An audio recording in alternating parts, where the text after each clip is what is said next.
आज पूरा करके जाई अपन मन कि धान भले धुआं हो जाई।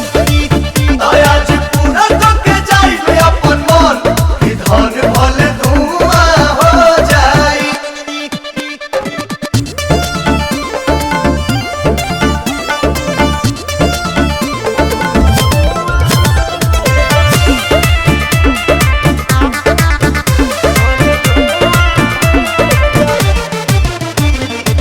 ऐसे देखबू जे हमारा ब्रिज के धा दे हम गीज के चोली के चीज के।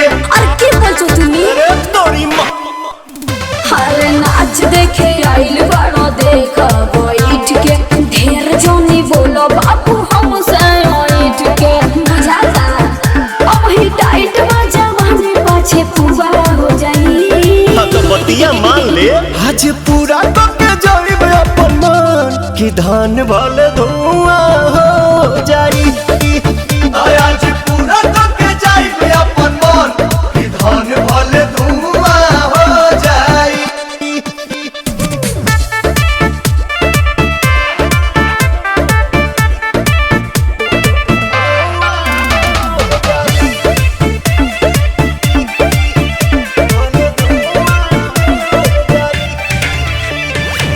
लागेलू फाइन साइन तोहरे तो पेज पा पवन के संगे मैनेज करा सेज पा चल होने।